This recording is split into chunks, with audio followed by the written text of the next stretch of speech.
Assalamualaikum warahmatullahi wabarakatuh. Bismillahirrahmanirrahim. Rabbi shrah li sadri wa yassir li amri wahlul 'uqdatam min lisani yafqahu qawli. Allahumma shalli wa sallim wa barik ala sayyidina Maulana Muhammadin wa ala alihi wa sahbihi ajmain, amma ba'du.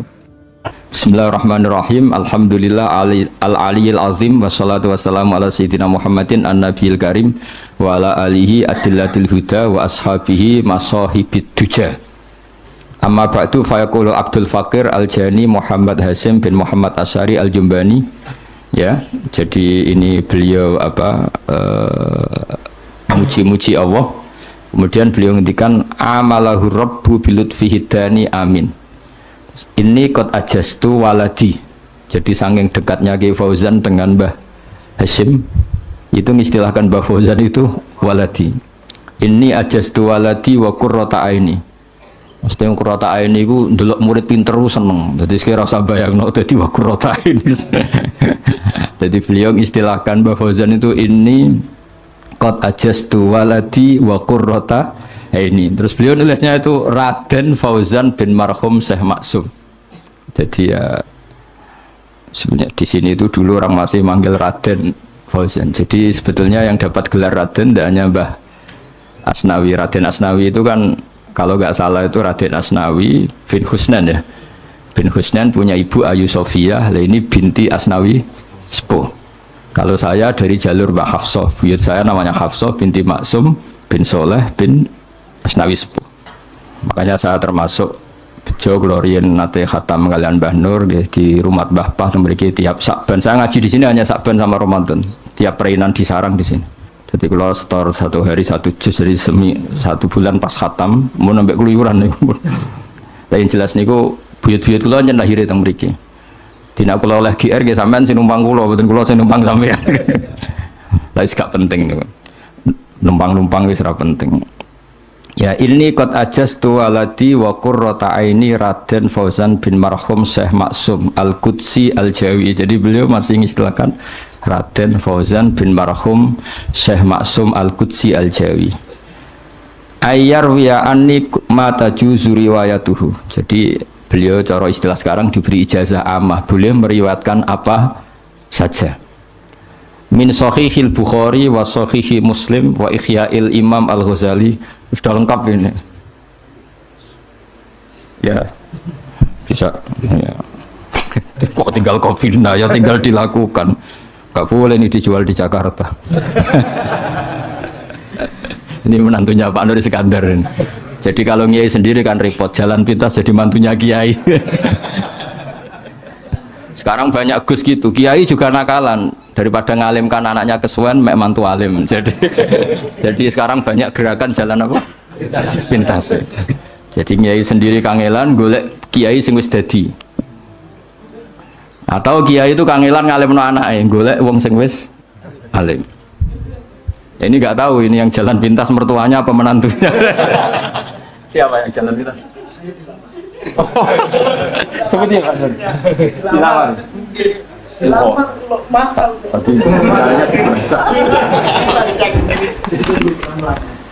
Oh, sing tenan nih. Orang tahu ngamar tapi ditrik. Tukang Ali gak percaya. Ya, jadi Kiai itu pilihannya banyak. Satu, hakikat itu susah. Dua, jalan pintas. Jadi kalau zaman jadi Kiai kok dia anak rabakat ngalim, anaknya ayu wae, kok boleh mantu apa? Alim. Utawa sampean ngiyai dhewe abot bidik Kiai. Jadi enggak apa-apa, ini koalisi kebaikan.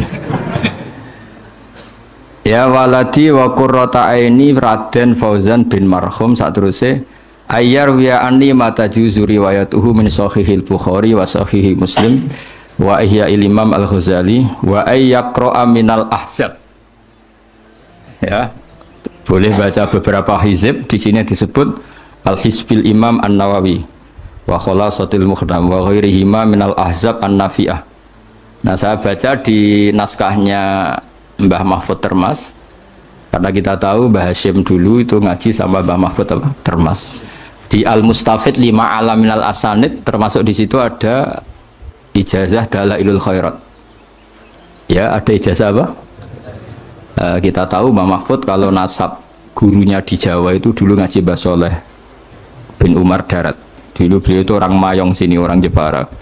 Mbah Soleh Darat dulu ngajinya juga di sini sama Mbah Soleh bin Asnawi. Jadi intinya itu pondok sini itu sepuh sekali. Terus ya sekarang diuji di murid sampean nih. Maksudnya itu terus keagungan nopo saksi kemunduran itu alam bisa gak penting ya, sementing seniat balik barokah mau betul satu prestasi ribet mungkin. Kama ajazani bidzalika jam'un min masyayikhina. Jadi dari beliau nganggap riwayat itu harus mutawatir. Jadi beliau tidak menyebut ahadun atau fardun bin afrodi masyayikhi. Nanti riwayatnya jadi riwayat ahadi. Dalam ilmu hadis itu penting sekali. Kalau nyebut satu orang itu riwayatnya itu ahadi. Makanya hadisnya Imam Bukhari itu diulang-ulang. Kadang-kadang orang yang nggak tahu protes, hadisnya sama kok diulang. Karena Imam Bukhari ngulang-ulang itu menyebut rawi yang berbeda supaya hadal hadis kharaja an hadil gharabah. Supaya hadis ini keluar dari status gharabah sehingga diceritakan rawinya banyak. Jadi misalnya di sini kok misalnya Haddasani misalnya Gus Ulil dari Mbah Nur Muttaqin itu kan satu orang, itu bisa menyaksikan itu. Tapi kalau diulang lagi dari Kang Ali, Hamdani, Hamdan dan seterusnya itu mengeluarkan status itu dari gharabah, tidak subjektivitas pribadi. Nah, jadi Imam Bukhari kalau ngulang itu ngulang rawinya itu seakan-akan bilang gini, yang cerita ini tidak satu orang loh, banyak orang. Jadi lafadznya sama, tapi kan dari rawi yang banyak menunjukkan hadal hadis rawahu jam'un an jam'in, bukan fardun an fardin. Paham ya? Jadi itu kalau ahli hadis itu penting sekali supaya hadis yablughu haddat tawatur, tidak hadis apa? Ahadi. Sesiap pinter di itu bocah. Minal ahzab an-nafi'ah. Hizib tahu ya? Jangan dipakai dukun tuh. Mau pikirannya santri berhizib itu dukun. Kama ajazani bidzalika jam'un min masyayikhina bisa nadihim ila muallifiha. Jadi ini pakai jamak juga. Muallifun ya kan? Jamak mudzakkar salnya muallifun ya. Kalau pakai jar muallifin. Di sini ada yaknya jelas ila muallifiha ya, dari kata muallifina karena mudhof nonnya dibuang. Paham ya? Tapi yang jelas bukan ila muallifiha, cepet gak? Ila muallifiha pakai ya.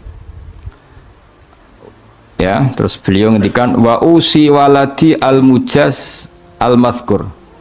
Jadi beliau masih nyebut lagi wa usi waladi, wa usi lan paring wasiat ingsun waladi al-mujaz al-mazkur. Terus afadallahu li walahu an-nura. Jadi beliau jadi tak ganti tapi dengan makna yang sama, afadallahu lana walakum an-nura. Ya, jadi beliau mendoakan Mbah Fauzan dengan kata-kata afadallahu li walahu an-nura bima usi bihi nafsi min ilzamin nafsi taqwaha wa adami tibai ghayyiha wa hawaha lianala falaha man zakkaha. Terus ini beliau kelihatan sekali Mbah Hasyim sebagai orang Quran. Jadi kalau ngendikan itu otomatis iktibas itu ya kalimat-kalimat beliau otomatis menyadur atau mengambil dari apa? Quran. Beliau ngendikan anak saya, kata beliau, kamu harus ilzamun nafsi taqwaha wa adami tibai ghayyiha, supaya kamu liana la falahaman zakkaha. Maksudnya mengganti kata apa? Qad aflahaman zakkaha wa qad khaba man dassaha. Terus beliau saking tawaduknya diantara yang didawono wa usihi aidon Allah yansana wa walidina wa masyayikhona wa auladana min solihi da'awatihi wa kholawatihi wa jalawatihi. Jadi beliau diantara yang diminta sama Raden Fauzan supaya Raden Fauzan tidak lupa mendoakan beliau. Ini mimbabi tawaduk. Jadi seorang guru minta kamu kalau sedang munajat sama Allah, sedang tahajud, jangan lupa mendoakan saya. Jangan doakan pas istiswah kubro saja, pas disuting orang banyak doakan gurunya, pas sendiri ndak. Nah, ini malah beliau menyebut wa kholawatih. Jadi ketika kamu sendiri doakan saya. Itu sama dengan tawaduknya Rasulullah SAW ketika dipamiti Sayyidina Umar mau umroh. Sayyidina Umar dipanggil akhi atau ya ukhayya, Allah tansani bidu'a atau asyrikna fi du'a sebagian riwayat. Kamu kalau umroh jangan lupa doakan saya. Asyrikna fi du'a, kalau kamu mendoakan diri kamu, tolong saya disangkutkan. Sampai Sayyidul Umar itu nangis bagaimana seorang nabi, Habibullah, Sofiyullah, Sayyidul Awalin wal Akhirin. Tapi ketika Sayyidina Umar mau haji, pesen, tolong saya sertakan di doa kamu ketika kamu umroh. Makanya terus jadi syariatan mutaba'ah, setiap ada yang umroh titip apa? Doa. Tapi alhamdulillah yang umroh nggak berharap dititipi doa, dititipi samu. Itu sudah kreasi zaman akhir. Malah kadang yang umroh tanya, Beb, apa donga tok? Nah kadang yang umroh sama haji yo mangkel tenan ya, ora titip dhuwit apa titip catetan, kok aku celuk ning Jabal Rahmah. Sampai orang-orang haji Indonesia ora kok berdonga ning Jabal Rahmah, go catetan panjang. Parmen, haji yo, nggih, parlan. Katanya kan disuruh bawa apa? Catetan terus suruh manggil di Jabal Rahmah. Ya masih gitu, adanya di sini sampai.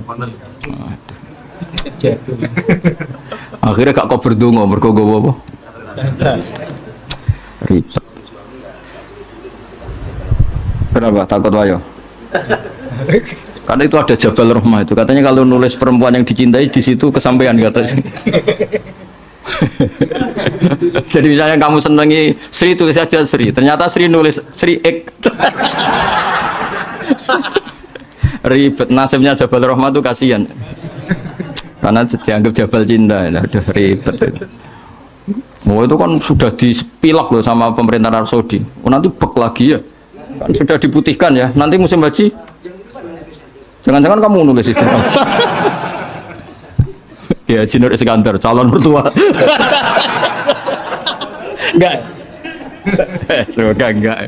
Misalnya ya enggak apa-apa. Jadi saya ini tipe bejo lah. Tipe bejo itu di sini ya turunannya pondok-pondok sepuh. Keluarga istri saya juga pondok-pondok apa? Sepuh. Jadi bejo lah jadi tua-tuaan. Kayak enak jadi tua kan. Ya jadi beliau itu mengikuti Rasulullah SAW. Meskipun Rasulullah itu sangat dekat dengan Allah, mengajari kita punya adab. Di antaranya meskipun Rasulullah itu layak taji ila du'a Umar, tapi beliau juga mengajarkan kita akhi Allah yansana bidu'a. Sebagian riwayat asyrikna fi du'aik. Kamu kalau umroh tolong atau haji saya ikutkan. Makanya ketika Nabi al-hujjat wal umar wafdur rahman. Orang haji dan orang umroh itu delegasinya Allah yang Maha Rahman. Pasti delegasi itu akan dikabulkan sama raja terdelegasikan tadi. Makanya terus ada tradisi di Jawa titip apa? Doa itu sanatnya mutasil itu karena tapi biasanya yang haji itu kalau dititipi donga tok enggak ada harganya itu gak pati tenanan. Jadi misalnya parmen parlan yang enggak titip itu dibaca cepet, tapi yang titip 2 juta. Pak Solihin dibalik. Padahal di hatinya ini yang titip Gusti ini. Jadi mohonlah kalau titip doa disuap lah. Kok angel temen kerja sekno. Supaya lebih bacanya lebih fasih. Jalur kawur itu. Ya ini kata beliau. Saya senang sekali ada dokumen resmi. Saya pernah cerita ini juga ke keluarga Tebu Ireng di Gus Kikin itu, Gus Hakim itu, yang sekarang Kiai Utama di Tebu Ireng, bahwa kita ya saya dan beliau itu sanatnya sama. Karena Mbah Mun dulu ngaji Mbah Karim, ngaji Mbah Hasim sampai Mbah Mahfud. Mbah Mahfud kalau nasab ilmu di Jawa ya Mbah Soleh apa? Darat, beliau pernah ngaji di sini. Kalau nasab Arab, Mbah Soleh Darat itu menangis Sayyid Zaini Tahlan, yaitu gurunya Sayyid Abi Bakar Sato. Jadi ya sama, nanti ketemu sampai Rasulullah SAW sama semua. Ini pesennya ketua alumni katanya suruh ngijazahi. Kalau saya nggak ngijazahi tak suruh belajar. Ini yang nggak mau dia minta ijazah tok kobilna gitu. Kalau disuruh belajar sudah jenengan saja yang belajar. Ini murid Balilon. Wa ana as'alwahal karim ar-ra'ufar rahim. Ini ciri utama orang soleh. Orang soleh itu kalau nyebut Allah itu tidak bisa sendiri, pasti bawaannya itu memuji. Makanya niteni kitab karangan wali be ora itu gampang. Kitab itu kalau dikarang wali itu kalau nyebut Allah itu lupa. Ikhya itu kalau sudah bikin mukaddimah nyebut Allah itu sampai panjang. Itu bawaannya wali, itu tidak gaya-gayaan, memang nggak bisa dia Nah, kitab-kitab madaih juga sama. Ketika nyebut Rasulullah itu nyifatinnya panjang sekali. Nah, doanya yang sedikit. Kalau sekarang nggak, orang Sallallahu alaihi Muhammad, salawatnya sedikit, doanya yang panjang. Itu sebenarnya ya agak gimana gitu. Kalau wali-wali itu enggak, kalau sudah muji Allah itu tidak bisa berhenti. Makanya di antara makalahnya Imam Syafi'i masyhur itu, fasihan idza ma kana fi dzikri rabbih wa fi ma siwahu kana fin nasi a'jama. Wali itu siapa? Orang fasihan idza kana fi dzikri rabbih. Dia sangat fasih ketika terkait dengan Allah. Fasih itu lantang, jelas, terus mengalir. Misalnya saya nyun sewu, ada orang enggak anaknya kiai kok jadi kiai. Itu saya tidak akan bicara ini keajaiban dunia, tidak. Inna wa ta'ala idza wahaba abdan a'ta wa idza arada ahadan la yastati ahadun ayamna. Mesti mujinya Allah kalau sudah berkehendak tidak ada yang bisa menghalangi. Meskipun ini anaknya orang biasa, kalau Allah menghendaki afadhu alaihi rahmatah, dia bisa jadi kiai. Karena Allah itu wasiat rahmatuh, karena Allah itu ammat rahmatuh. Mesti mujinya ke Allah, bukan ke sama. Misalnya ada presiden, kalau ada anaknya presiden, Allah kalau menghendaki wa tu'izzu man tasya wa tuzillu man. Jadi yang dipuji itu Allahnya, bukan aktor manusianya. Jadi misalnya ada anak-anaknya orang miskin kok jadi orang kaya raya. Allah nggak terbatas rahmatnya sehingga orang miskin bisa saja kaya raya, karena Allah itu wasiat rahmatu, amat rahmatu. Tapi kalau kamu tidak jadi wali, pancen iku pekerja keras, nasibnya bejo, nyebut Allah ora gelem, dasar gak wali gitu. Tapi kalau wali itu nggak nyebut Allah itu nggak lego. Ya sudah gitu. Jadi kalau saya wali ya misalnya nyebut kesulitan gitu. Allah kalau sudah menghendaki, nggak latihannya ya langsung kayak besar. Karena rahmat Allah nggak terbatas. Gak usah latihan kiai santri 10, boyong kabeh karek loro, engkok balik neh 20, balik neh 100 kesuwen apa? Senombang lewat langsung 1000 dan seterusnya. Nah itu kalau saya wali misalnya, ini mujinya itu kabeh itu kehendak. Ini ada nggak terima. Ayo milih jadi wali apa milih enggak? Jadi kalau orang jadi wali jalur apa? Oh jalur istri deh. Jadi kalau wali itu muji Allah itu tidak bisa berhenti. Saya tuh tambah umur tuh ngerti. Ikhya itu kalau sudah muji Allah itu mengalir lama sekali. Karena ya itu bawaan wali itu. Fasihan idza ma kana fi dzikri rabbih wa fi ma siwahu kana fin nasi a'jama. Jadi enggak nyebut Allah itu tidak bisa. Makanya kata hikam al-aqil mayaqul madza yaf'alu wa bi wal ghafil yaqul madza af'al. Jadi kalau orang benar-benar bijak, benar-benar punya akal sebagai muwahhid, sebagai mukmin, di hatinya madza yaf'alu wa bi. Besok Allah dengan saya hubungannya gimana ya?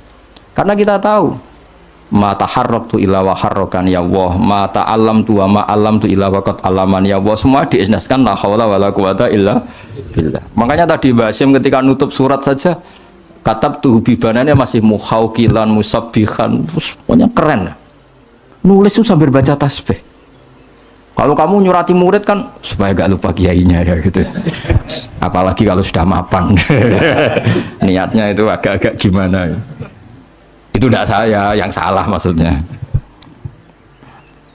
Kalau Mbak Hasyim enggak, nulis itu masih hamidan musolliyan muhauqilan. Jadi itu kelihatan sekali kalau Mbak Hasyim itu waliyun min awliyaillahi ta'ala.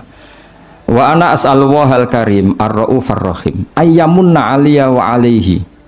Jadi bimaman nabihi aliyya ibadahu sholihin.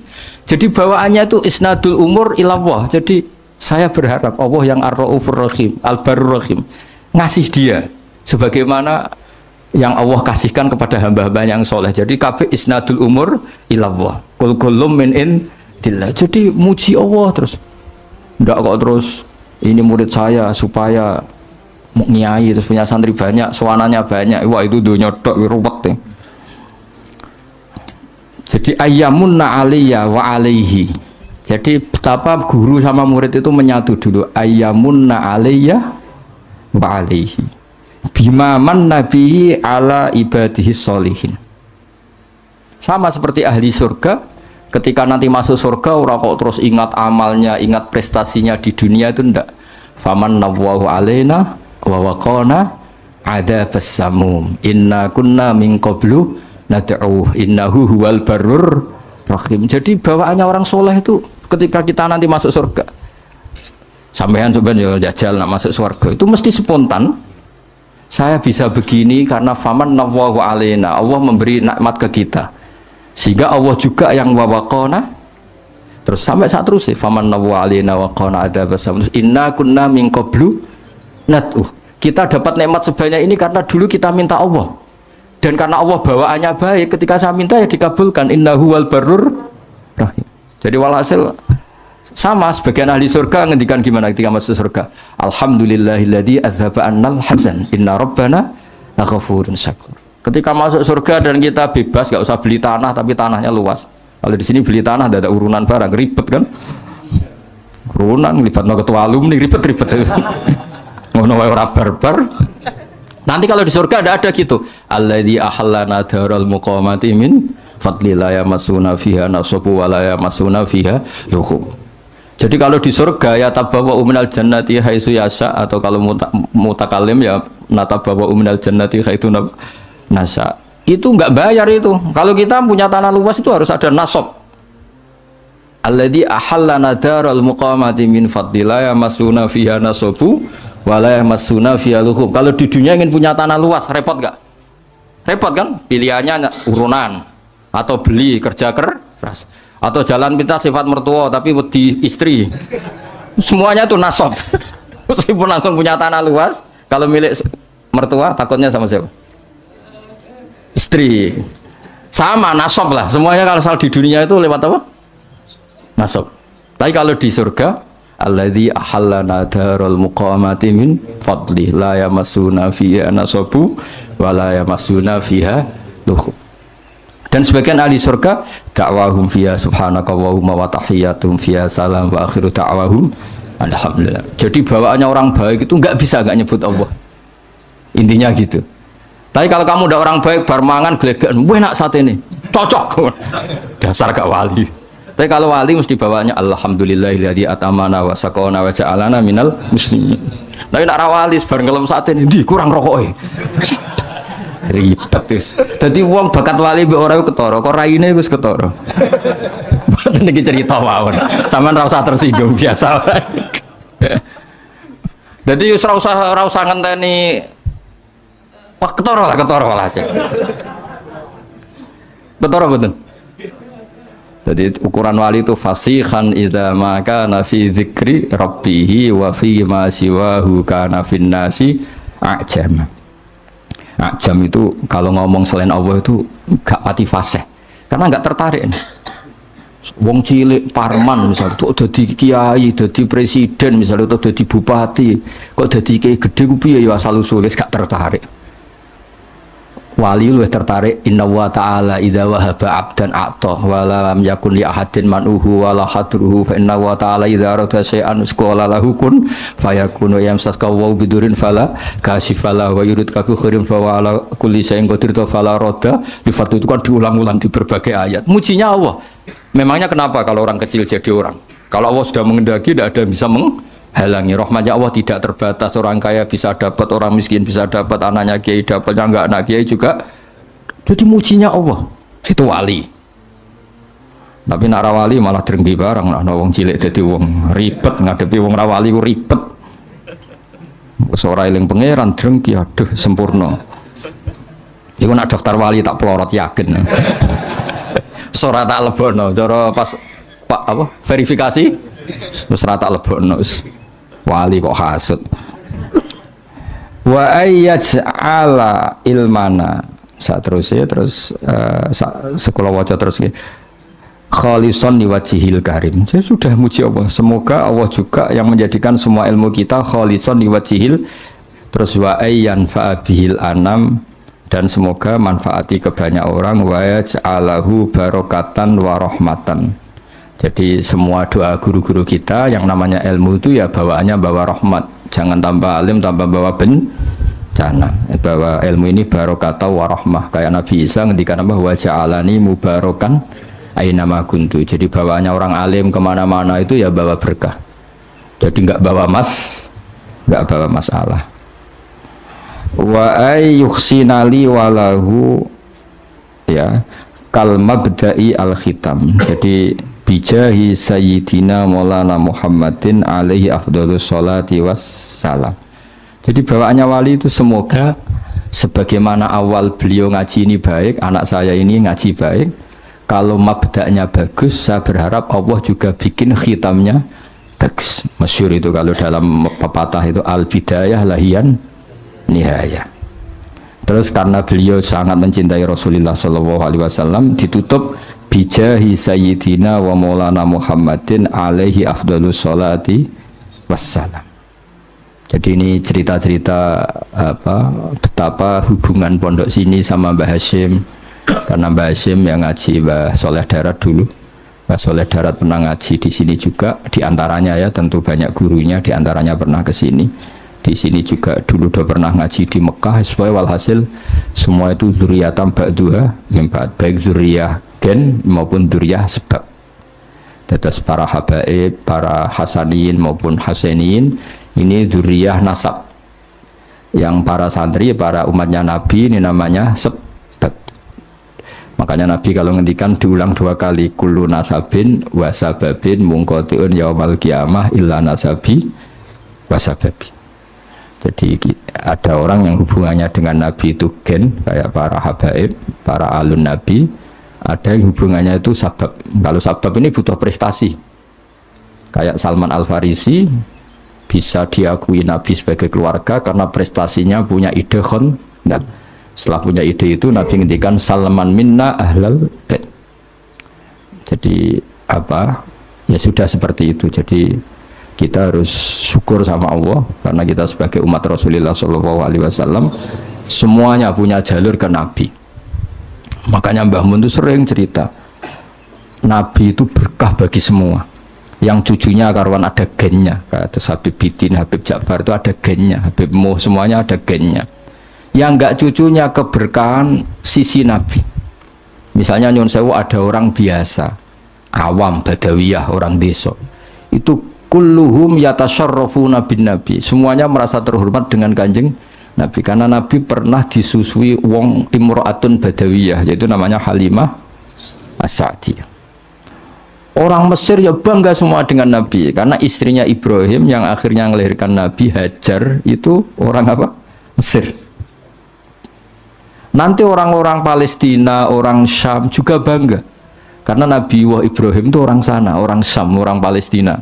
Berarti Nabi juga Aryaniul asli, berbangsa apa? Arya. Makanya kiai-kiai ada yang namanya Arya itu bukan Arya. Jadi sampai nak Arya Penangsang jenenge kok Jawa. Ngawur ya. Arya Penangsang muridnya Ja'far Shadiq, muridnya Habib Ja'far Shadiq, muridnya Sayyid siapa? Ja'far Shadiq. Itu nama Arya itu marganya Nabi Ibrahim. Berhubung dolar roh nyongkone Arya wis pokoke tanggane ngono. Jadi Nabi itu Aryaniul asli karena darahnya Nabi Ibrahim itu Aryani.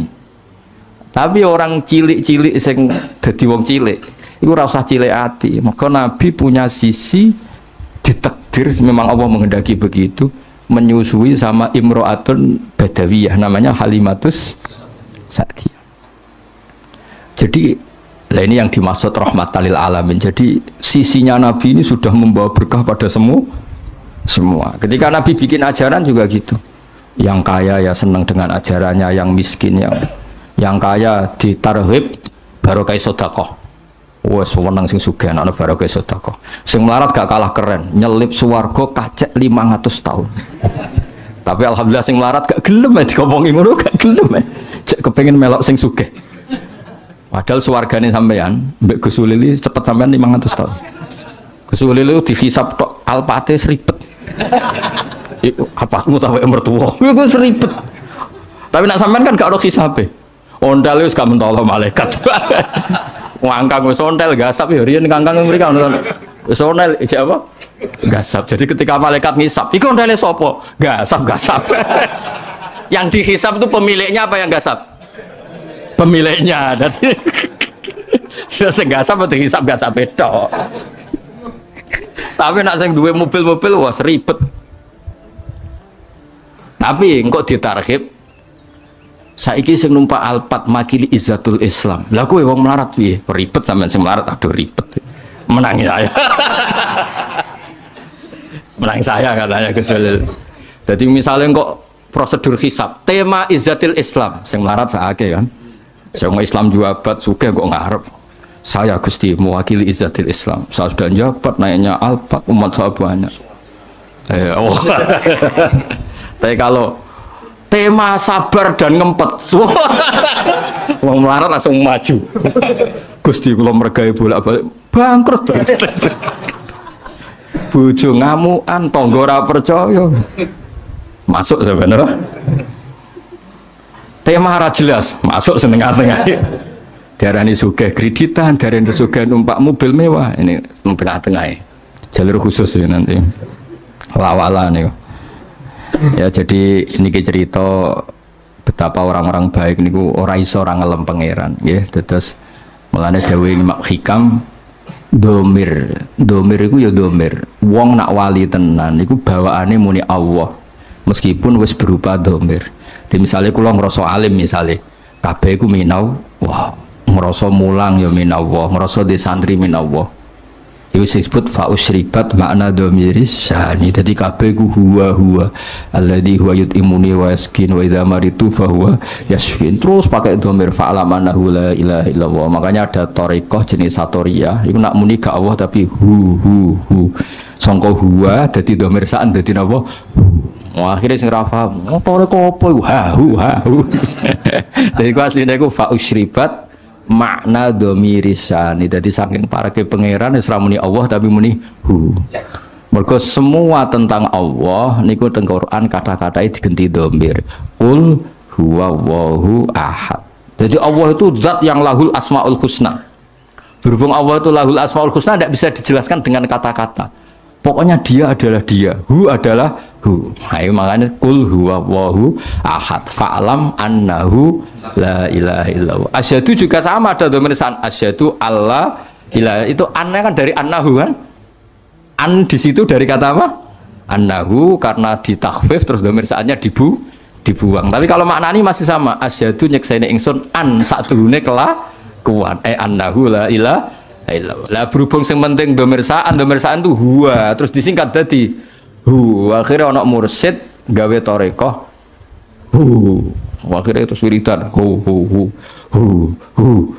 lah sing krungu apa itu torekoh sesat hu jadi sing diarani sesat gak mau pisan kue luwe sesat ya itu basaria wali kok mangkal barang ora usah biasa wae. Jadi nak daftar wali kudu siap wal kadhiminal ghaidha wal afina anin nas. Iku formulirnya kudu diisi. Nak ngelamar kerja kan tamatan SMA, tamatan S1. Nak ngelamar wali terbebas dari Covid-19 misalnya. Kalau ngelamar wali enggak terbebas dari rasa hasud dan dengki. Terbebas dari utang. Utangnya ribet. Terbebas dari dosa besar.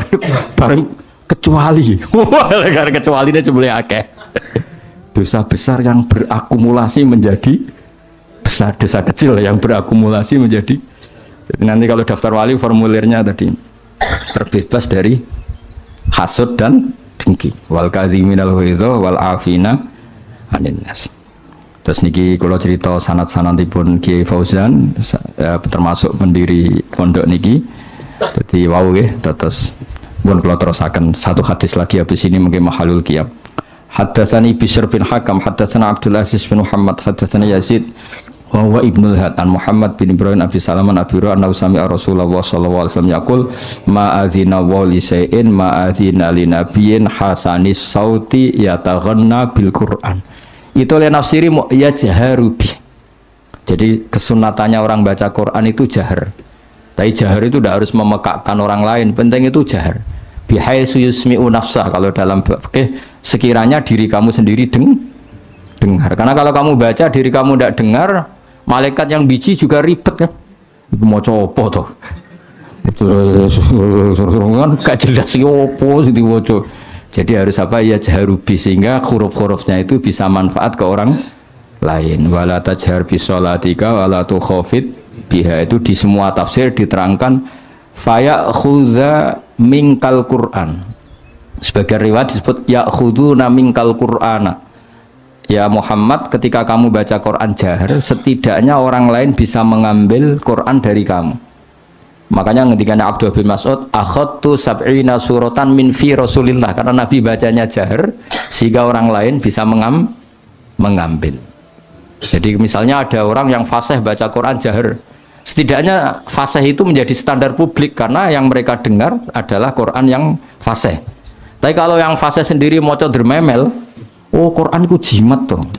Buktinya nak maca ribet. Imam Muslim itu termasuk meyakini maknanya ya tahunna sementing ya jarubi. Jadi tadi maknanya ya tahunna itu ada yang menafsiri istighna, ada yang menafsiri apa? Tahunni agak-agak taronum. Obsesi saya terbesar atau cita-cita saya terbesar memang setiap ngaji saya ingin orang mukmin semuanya itu bahagia. Dengan bahagia itu mereka tidak neko-neko ingin mencari kebahagiaan lewat jalur apa maksiat. Sehingga dalam konstitusi ulama yang ditulis di kitab-kitab usul fikih, dan itu kitab yang saya kaji, selalu saya kaji, itu membela-bela sesuatu yang mubah itu sampai luar biasa.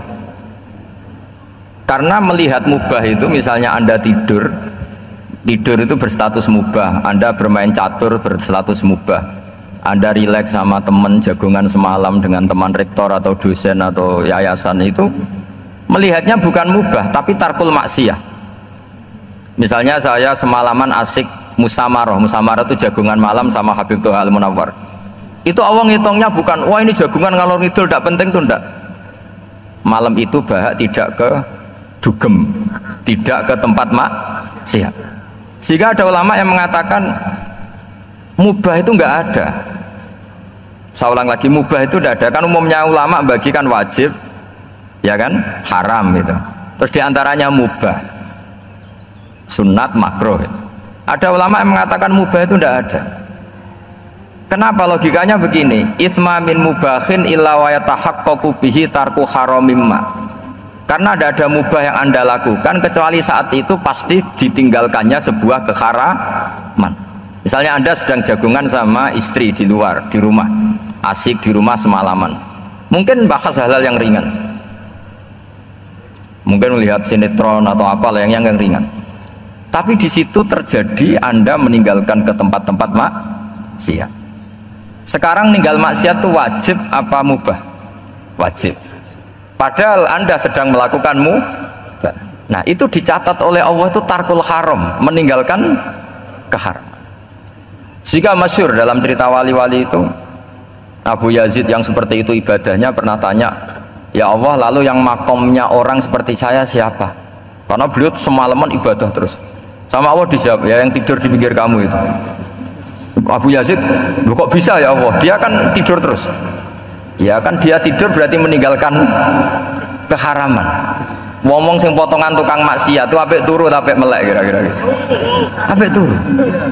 Timbang sama nak melek pola wis turu ae kira-kira gitu. Jadi gak usah dipaksa tahajud, dipaksa qiyamul lail itu. Iya kalau qiyamul lail. Kalau dapat informasi, oh kesini ikut saya, terus katut kan repot. Jadi perlawanan terhadap maksiat itu sebetulnya gampang dalam Islam, karena tadi nggak ada sesuatu yang mubah kecuali saat dilakukan berakibat meninggalkan keharaman. Mudah sekali. Jika banyak orang jadi wali itu karena melakukan mubah. Itu ada orang jadi wali itu karena sering makan. Ya makan biasa itu.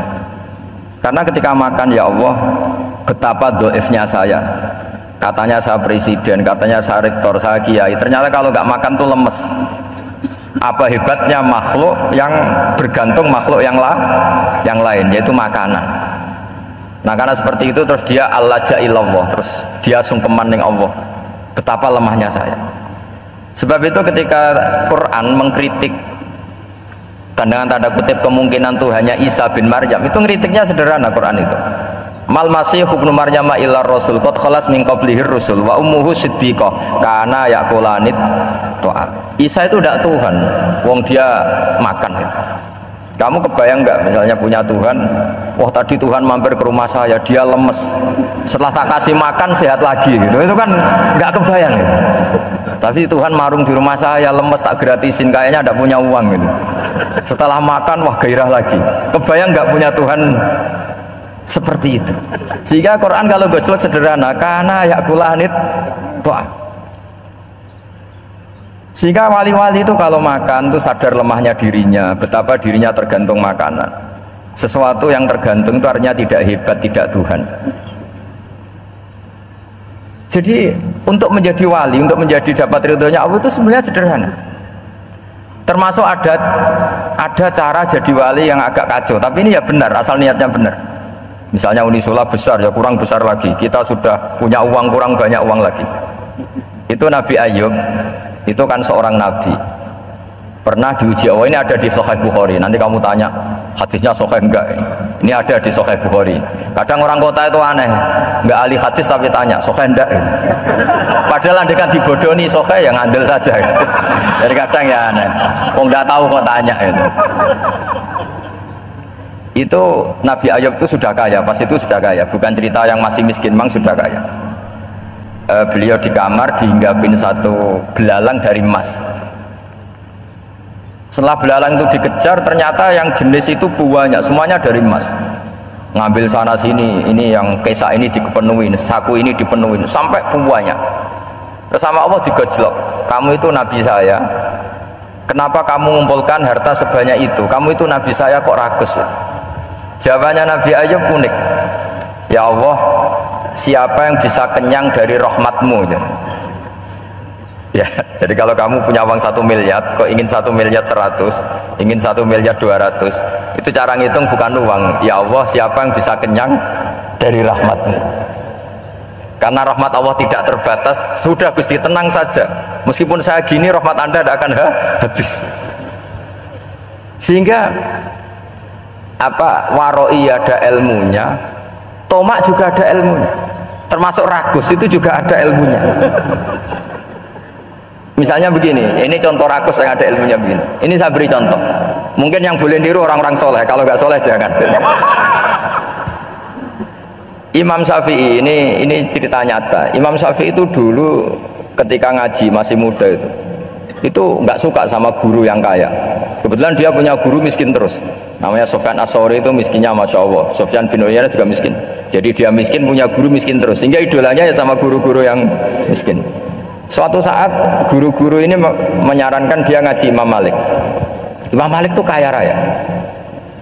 Itu babutnya Imam Malik kalau diinjek itu mata kakinya tidak kelihatan saking halusnya. Kalah Indonesia lah, kalah. Itu Imam Malik tuh gaya. Kalau ngaji di kursi tinggi terus pakai bukhur, itu pakai dupa Arab yang mahal. Pokoknya mewah kali Imam Malik.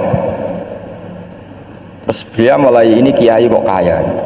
Kemudian setelah beliau alim tanya, saya harus ngaji siapa setelah ilmu jenengan habis kira-kira gitu. Kata Imam Malik, sudah, kamu tidak usah perlu ngaji saya, kamu sudah alim alama. Terus Imam Malik datang ke Baki. Zaman itu Baki itu semacam kayak rentalan ya, semacam Grab lah kalau dulu. Mana kafilah yang mau ke Irak gitu. Ya sudah, terus oh kita mau ke Irak, ini antar ke Muhammad bin Hasan As-Syaibani. Itu dibiayai sama Imam Malik. Grabnya ya dibayarin, itu kafilahnya itu ya dibayarin. Imam Syafi'i disangoni surrotan min dhahabin. Jadi satu kepes uang dikasihkan. Itu pernah tak hitung semurah-murahnya itu sekitar 60 juta. Imam Syafi'i mulai mikir, kiai yang saya kritik lomo, sing kiai miskin tak puji, gak pernah ngamal kan, tentu orang miskin kan. Setelah datang ke Muhammad bin Hasan As-Syaibani, beliau itu pakar usul fikih, muridnya Abu Hanifah. Beliau al-usuli, pakar usul fikih. Itu Muhammad bin Hasan As-Syaibani itu kalau ngitung emas itu di ruang tamu, uangnya miliaran, emasnya banyak, dari kota ini dipindah ke kota ini, emas kalau ngitung di ruang tamu, bukan di kamar, di ruang tamu. Imam Syafi'i tambah kaget. Imam Malik kayak gitu sudah saya soal, malah ini kaya raya. Setelah Imam Syafi'i kelihatan kaget, digojlok sama Muhammad bin Hasan As-Syaibani karena beliau senior. Atajabu min hadza, kamu aneh melihat ini? Iya. Kenapa? Ulama kok kaya raya? Terus kata Muhammad bin Hasan, ya sudah, uang ini tak kasihkan orang-orang fasik, ganti gue demenan, gue nyabu, gue macam-macam. Oh jangan, nanti dipakai maksiat. Oh jenengan mau sing suka. Semenjak itu Imam Syafi'i rubah. Jadi kalau kampus ini ingin akreditasi A, ingin mulia, ingin apa, Kamu ridho kalau yang punya prestasi seperti itu adalah orang-orang fasik? Ridho enggak? Enggak kan? Maka didoakan ini. Nah, itu namanya berpikir secara usuli. Kamu jangan hanya nuruti karena berpikir waroi terus kamu benci kekayaan, benci pangkat, benci apa, enggak bisa seperti itu. Karena pangkat dan kekayaan ketika dikelola secara kesolehan maka akan menjadi energi positif yang luar biasa. Semenjak itu Muhammad bin Hasan Asy'ibani berhasil mendidik Imam Syafi'i.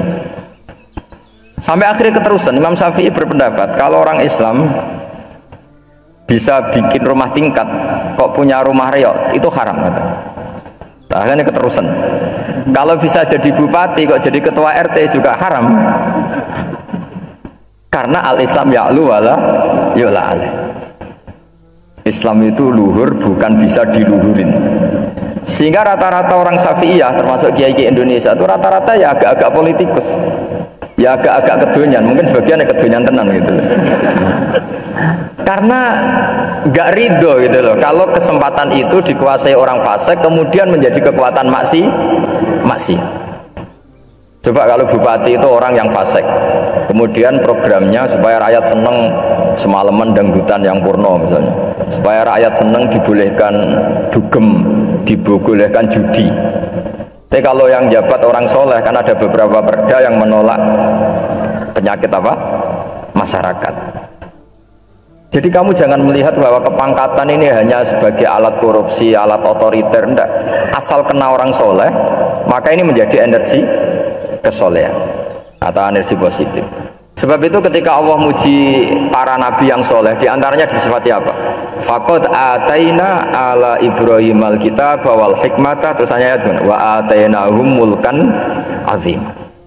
Dan Nabi Ibrahim dan keluarganya tak kasih kerajaan yang besar. Nah sekarang masih banyak orang yang cara pandang menyoal seperti itu salah secara usul fikih.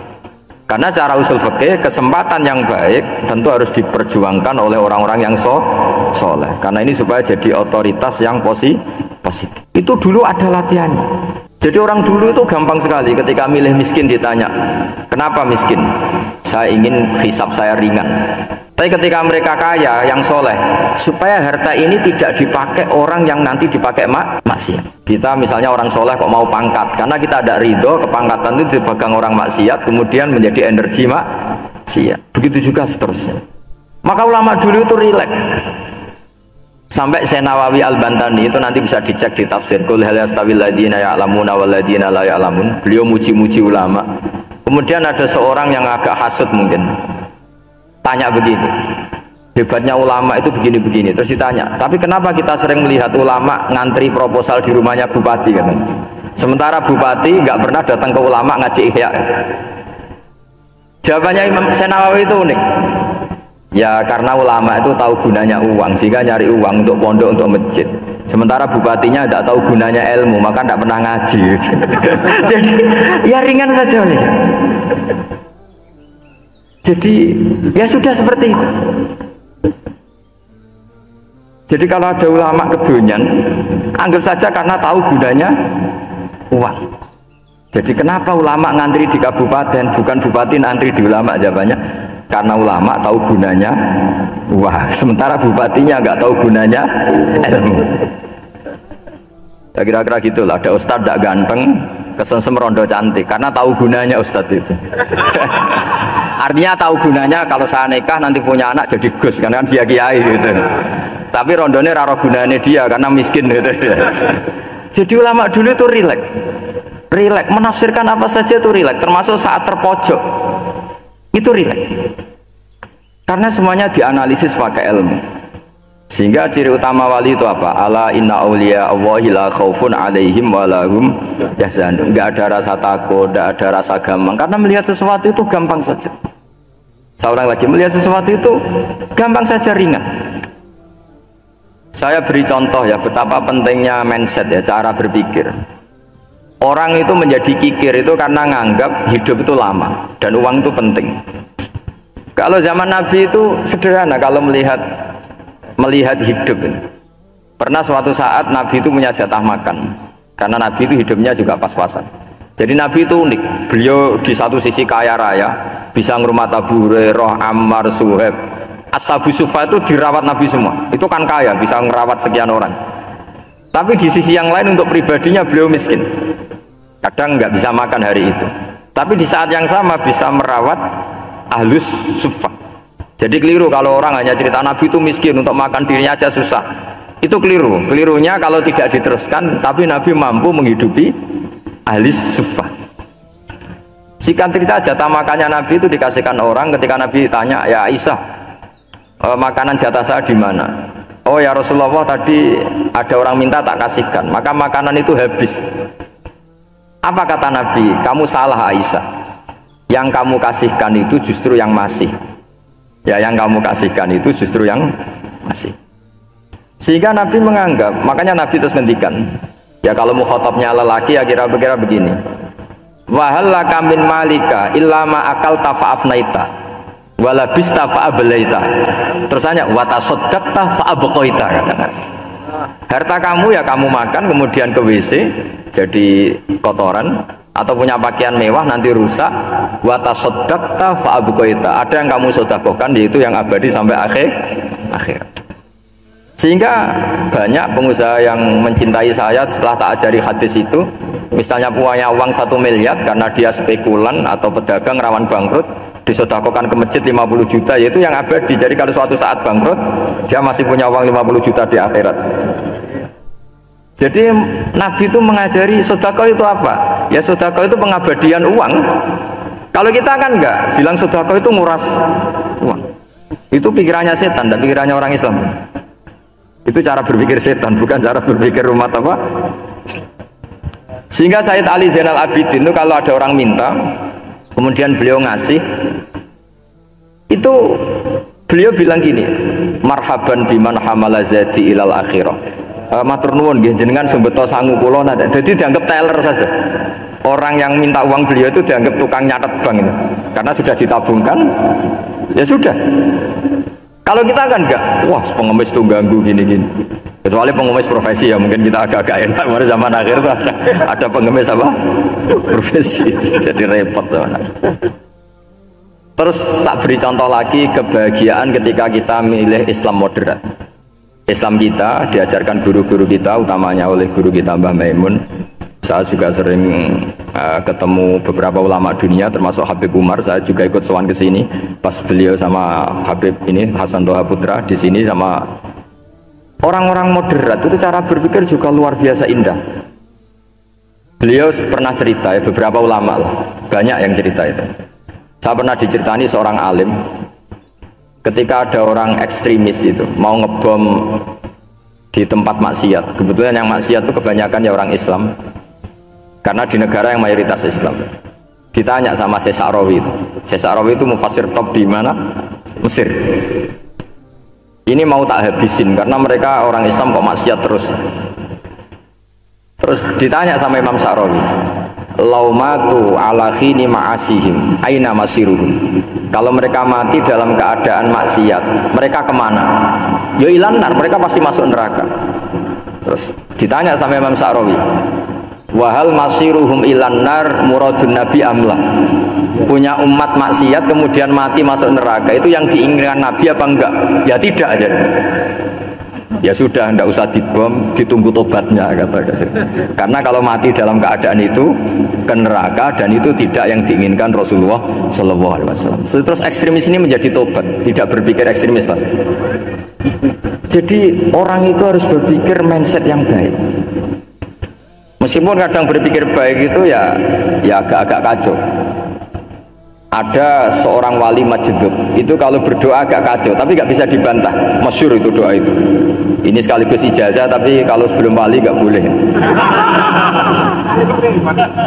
Itu datang ke makamnya Rasulullah SAW. Terus doanya itu begini, ya Allah sekarang terserah engkau. Ya Allah sekarang terserah engkau. Jika saya kamu jadikan orang soleh, jika saya engkau jadikan orang soleh, maka surra habibuk, maka kekasihmu ini senang. Yang susah musuhmu yaitu setan. Tapi kalau engkau menjadikan saya orang fasik, maka yang susah kekasihmu, yang senang musuhmu. Jadi kan punya dua pilihan itu. Wah itu kan doa tapi kayak teror itu. Ya jadi berdoa di Raudhah. Wah itu pasti mandi itu karena agak-agak maksa Tuhan itu. Ya Allah, engkau punya dua pilihan. Jika saya jadi orang soleh, maka kekasihmu ini senang, musuhmu yang susah yaitu setan. Tapi jika saya jadi orang fasik, maka musuhmu yang senang, kekasihmu yang susah. Mohon terserah jenengan, mau menyenangkan kekasihmu apa menyenangkan musuhmu gitu. Kira-kira gimana? Kalau tertarik boleh doa itu dipraktekkan. Tapi kayaknya kalau copy paste itu gak keren apa? Jadi dulu orang itu muamalah sama Allah dan Rasul itu rileks. Rileks itu nyaman karena ya tadi kul bi fadlillah wa bi rahmati fa bidzalika falyafrahu. Sehingga Imam Izzuddin bin Abdissalam itu ngendikan innalladzina yarmunal muhsanatil ghafilat. Di antara kebaikannya ibu-ibu atau mbak-mbak ini harus berstatus ghafilat. Perempuan-perempuan pelupa. Ghafilat itu pelupa. Pelupa dari kenikmatan maksiat sehingga mereka dengan taat. Misalnya ada ibu-ibu atau mbak-mbak atau juga bapak-bapak tahajud, kemudian nyaman dengan tahajud itu. Kira-kira terbersit enggak ingin maksiat? Enggak kan, karena sudah nyaman dengan tahajud, dengan taat. Maka dibutuhkan kenyamanan dalam beribadah. Sebab itu ala bizikrillahi tatmainnul qulub. Makanya saya termasuk kiai yang setiap ngaji itu happy, seneng. Karena ini untuk kampanye, seneng dengan ngaji, dengan taat itu sudah luar biasa. Kayak apa kalau mereka senengnya kalau nunggu melakukan maksiat. Jadi termasuk bentuk perlawanan kita terhadap maksiat adalah usahakan kamu tuh bahagia, senang dengan taat, istiqnas billah, mu'anasah billah, farah billah, itmi'nan tumaknina billah, sehingga ini mencukupkan kita tidak berkebutuhan maksiat. Meskipun kita ya manusia, pasti suatu saat atau sudah pernah maksiat. Serasa diceritakan lah, itu mesti gitu.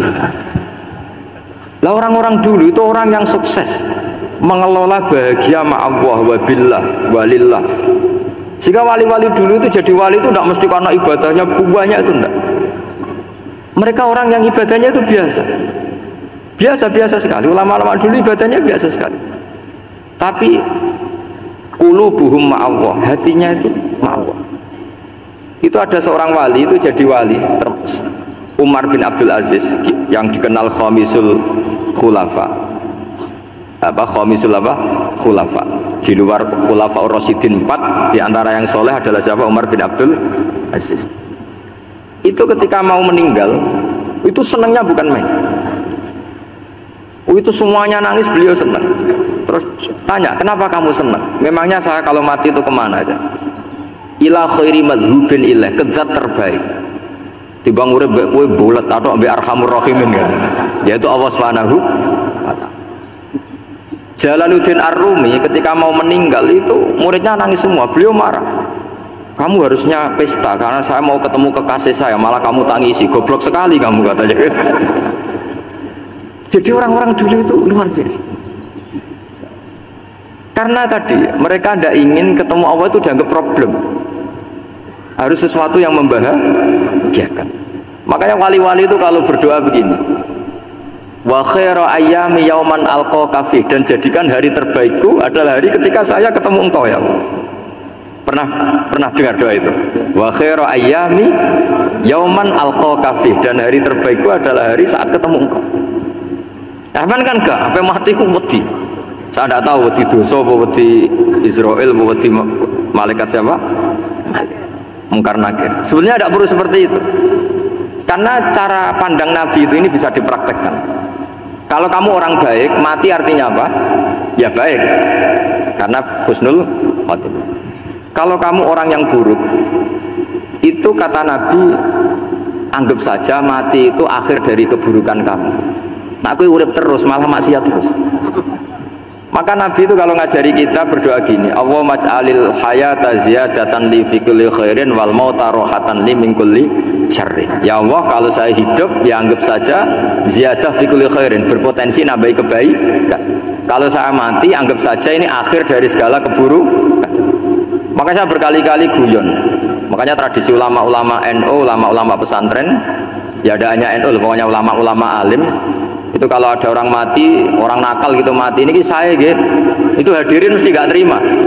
Wapi nanti wong wakal. Tapi dipaksa sama kiainya, saya gitu. Lama-lama dipaksa. Saya gitu. Padahal yang atine kiai wis ra iso maksiat meneh wis saya. Karena dengan mati berarti saya sudah tidak bisa maksiat lagi. Jadi Nabi melihat hidup dan mati itu segampang itu. Kalau al hayata ziyadatan li fi kulli khairin wal mauta rohatan li min kulli syarr. Coba kita ke depan itu kan ada potensi zina, potensi korupsi, potensi maksiat.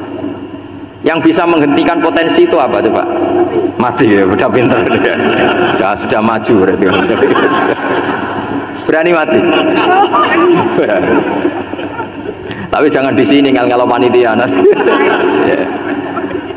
Artinya yang selama ini kita risau dengan kematian, dengan apa? Nabi ngajari kita tadi.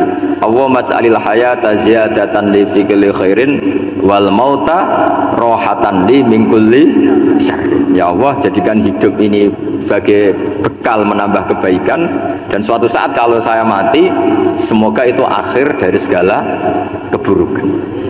Jadi artinya Nabi itu ngajari kita itu positif terus. Sama seperti ulamanya tadi. Nak lagi rukun mbek tonggo ya sanggep ae kanca keapian. Nak nenengan ben ra utang ngoten. Dadi pokoknya penak terus itu. Nak bojo lagi ngamuk alhamdulillah gak ngajak blonjo. Nak pas rukun ya alhamdulillah kok lagi rukun. Jadi gampang semua.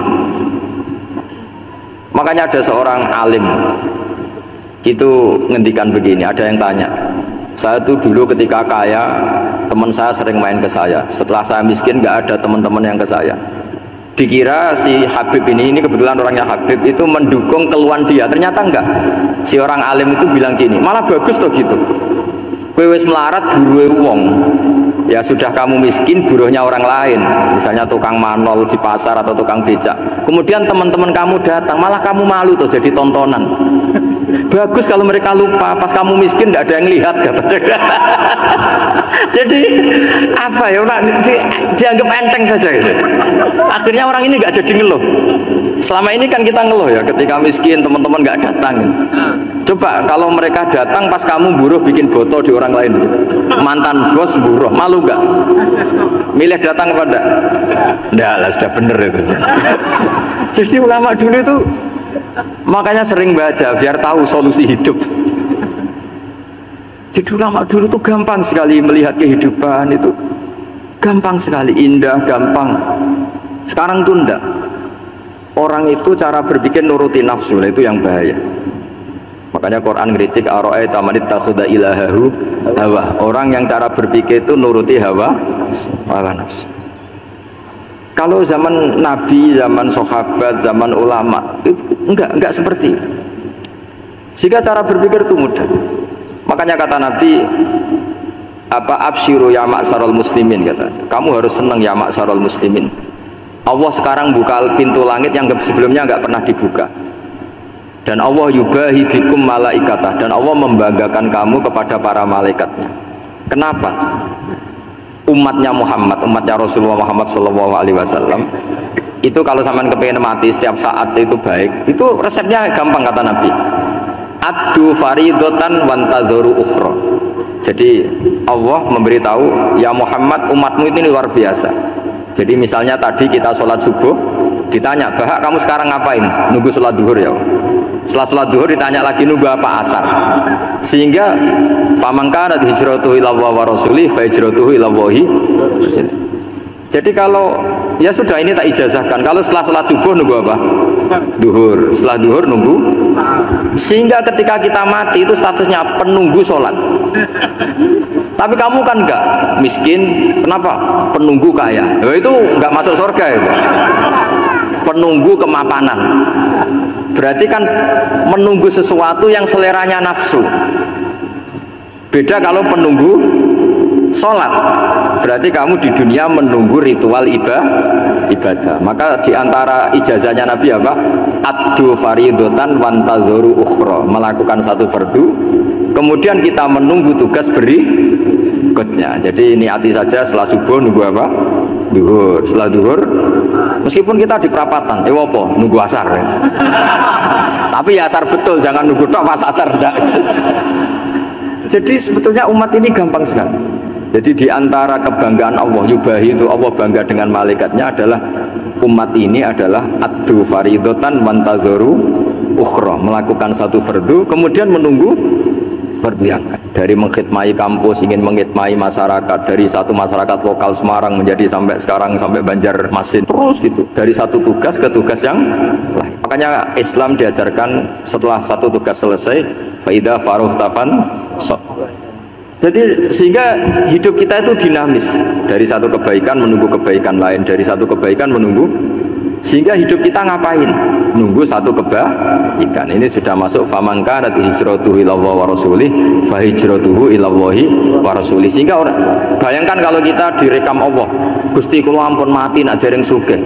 Wis melarat puluhan tahun, sakit, nunggu sesuatu sing sifatnya nafsu, kepengin sugih. Sugih tok aja cukup. Tahu burono wong sing tahu ngenyekne lho, itu kan urung-urung wis dendam. Saya belum mau mati sebelum kaya dan buruhkan orang yang pernah melecehkan saya. Wis ngono akhirnya mati urung sugih. Berarti wis fakir matine hasud. Mau itu ngenes dunia akhirat kan kira-kira seperti itu.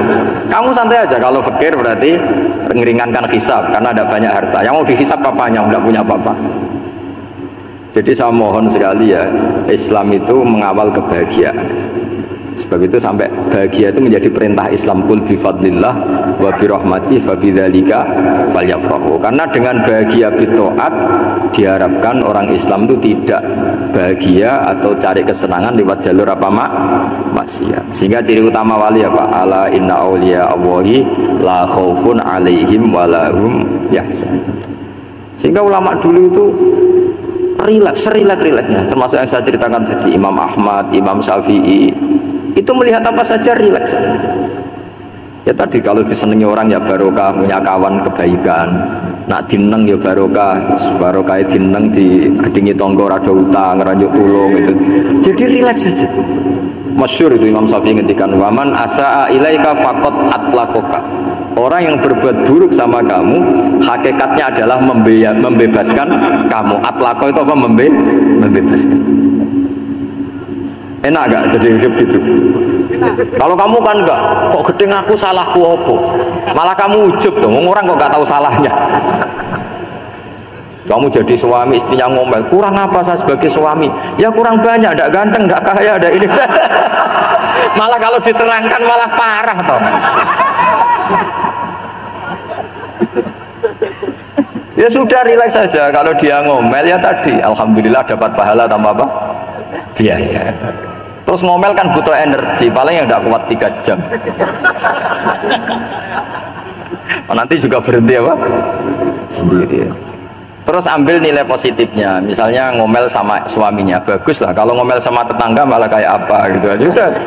Jadi ulama dulu itu gampang sekali melihat hidup. Rasulullah ya gitu, melihat hidup tuh gampang saja. Ketika tanya, ya Aisyah apa ada sarapan? Tidak ada ya Rasulullah, ya sudah saya tak puasa. Jadi enteng saja. Kadang-kadang beliau ingin puasa, ya puasa sunat, ada sarapan nggak jadi puasa. Rileks. Nabi itu rileks. Kalau ngajari kebaikan juga rileks. Nah sekarang itu banyak orang yang karena mungkin kurang baca, Islam tuh kayak menjadi aturan yang bengis, yang repot, yang mengekang. Itu tidak seperti itu. Yuridu wa bikumul yusra wala yuridu bikumul usra. Allah menghendaki agama ini mudah. Sehingga ada sahabat di Imami Mu'ad itu baca Baqarah. Sahabat ini pekerja petani, mufarokoh ditinggal. Ketika Mu'ad lapor, ya Rasulullah ini ada orang munafik, tengah-tengah sholat mufarokoh saya ditinggal. Yang disalahin itu tidak yang ninggal tapi Mu'ad. Afattanun anta ya Mu'ad, kami itu tukang fitnah. Masa ngimami petani pakai surat Baqarah? Jadi yang disalahkan ini imamnya, Pak. Kalau kamu jadi imam, sholatnya ya yang cepat. Makanya terus banyak orang kecepatan karena tadi. Jadi Nabi itu enteng sekali. Jadi apa ya? Nabi itu beda dengan yang kita bayangkan, beda. Nabi pernah ngaji di masjid, kemudian ada tetangga lewat pakai cangkul ke kebun. Semua sahabat gerutu. ini orang tidak benar, ada Nabi ngaji ditinggal saja ke kebun tidak ikut ngaji. Jawabannya Nabi ndak, itu bagus, itu ikut sunnah saya. Kenapa ya Rasulullah? Dia kerjanya nyari halal dan untuk menghidupi keluarganya itu juga ajaran saya. Sehingga yang ngaji ya ajarannya Nabi, yang nggak ngaji karena kerja mencukupi keluarga juga ajarannya Nabi. Segampang itu. Oh, kalau kayaknya kamu kan, wes gak roh akhlak kan gitu. Nabi rileks saja nengah gini. Sampai bisa lihat itu di Ihya di bab Fadhailul Kasbi. Saya kira demikian dan mohon maaf. Monggo berdoa bareng-bareng. Al-Fatihah. Bismillahirrahmanirrahim. Ar-Rahmanir-Rahim. Maliki yaumiddin. Shiratal ladzina an'amta 'alaihim ghairil maghdubi 'alaihim waladdallin. Bismillahirrahmanirrahim. Nahmaduka ya wali ya hamid wa shalli wa sallim wa barik ala sayyidina Muhammad wa ala alihi wa barik wasallam asma'in. Wa shalli ala anbiya'ika rusulika asma'in. Allahumma ij'alna ya wa ahla baldatina aminina mutma'innina alladziina la khaufun 'alaihim wa la hum yahzanun. Waj'alna salimin wa ghanimin mu'afin min kulli bala'id dunya al-akhirah. Waj'al ya Allah salamatana salamatan yusla biha kitabukal karim. Wa salamatan ya Allah nazkuruka katsiran fi sholatina wa siyamina ya Allah. Wa taj'alana ya Allah mimman ya'buduka wa mimman yarjuka wa mimman yakhafuk. Allahumma ya ij'al hadhil baldah baldatan thayyibatan mubarakah baldatun thayyibatu wa rabbun ghafur bi haqqi tatabi alaika wa na'maika ya Allah. Wa nahnu nasku ilaika ya Allah du'fana ya Allah wa qillata hilatina fa'adrikna ya Allah daiman wa fi kulli hal bi alaika wa na'maika hatta nakuna ya wa salimin mu'afin min kulli bala'id dunya al-akhirah. Rabbana atina fid dunya hasanah fil akhirati hasanah wa qina adzabannar. Sallallahu alaihi wasallam Muhammad sallallahu alaihi wasallam. Subhana rabbika rabbil izzati amma yasifun.